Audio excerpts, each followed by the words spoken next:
ಒಂದಾನೊಂದು ಕಾಲದಲ್ಲಿ ಒಂದು ಶಕ್ತಿಶಾಲಿ ಸಿಂಹವೊಂದು ಕಾಡನ್ನು ಆಳುತ್ತಿತ್ತು. ಸಿಂಹ ತನ್ನ ಶಕ್ತಿಯ ಬಗ್ಗೆ ತುಂಬಾ ಹೆಮ್ಮೆ ಪಡುತ್ತಿತ್ತು.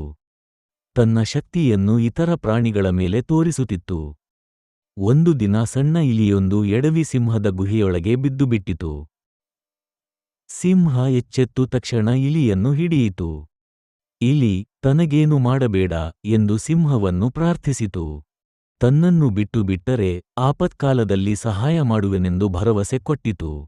ನನ್ನಂಥ ಬಲಿಷ್ಠನಿಗೆ ನಿನ್ನಿಂದ ಏನು ಸಹಾಯವಾಗುವುದು ಎಂದು ನಿರ್ಲಕ್ಷ್ಯದಿಂದ ಇಲಿಯನ್ನು ಬಿಟ್ಟು ಕಳಿಸಿತು. ಕೆಲ ದಿನಗಳು ಕಳೆದ ಬಳಿಕ ಸಿಂಹವು ಬೇಟೆಗೆಂದು ಹೋಗುವ ವೇಳೆ ಬೇಟೆಗಾರನೊಬ್ಬ ಹಾಕಿದ ಬಲೆಗೆ ಸಿಕ್ಕಿಹಾಕಿಕೊಂಡಿತು. ಎಷ್ಟೇ ಪ್ರಯತ್ನಪಟ್ಟರೂ ಅದರಿಂದ ತಪ್ಪಿಸಿಕೊಳ್ಳಲು ಸಾಧ್ಯವಾಗಲಿಲ್ಲ. ಇಂತಹ ಸಮಯದಲ್ಲಿ ಅಲ್ಲಿಯೇ ಇದ್ದ ಇಲಿಯು ತನ್ನ ಹಲ್ಲಿನ ಸಹಾಯದಿಂದ ಬಲೆಯನ್ನು ಕತ್ತರಿಸಿ ಸಿಂಹನನ್ನು ಅಪಾಯದಿಂದ ಪಾರುಮಾಡಿತು. ಸಿಂಹವು ಅಂದು ತಾನು ಬಿಟ್ಟು ಕಳಿಸಿದ ಇಲಿ ಇಂದು ತನಗೆ ಸಹಾಯ ಮಾಡುತ್ತಿರುವುದನ್ನು ಕಂಡು ಬಹಳ ಸಂತೋಷಗೊಂಡಿತು. ತನ್ನನ್ನು ಕಾಪಾಡಿದ ಇಲಿಗೆ ಕೃತಜ್ಞತೆ ಸಲ್ಲಿಸಿತು. ಅಂದಿನಿಂದ ಇಲಿ ಮತ್ತು ಸಿಂಹ ಒಳ್ಳೆಯ ಗೆಳೆಯರಾದರು. ಈ ಕಥೆಯಿಂದ ನಮಗೆ ತಿಳಿಯಿತೇನೆಂದರೆ, ಯಾರನ್ನೂ ಚಿಕ್ಕವರೆಂದು ತಿರಸ್ಕರಿಸಬಾರದು.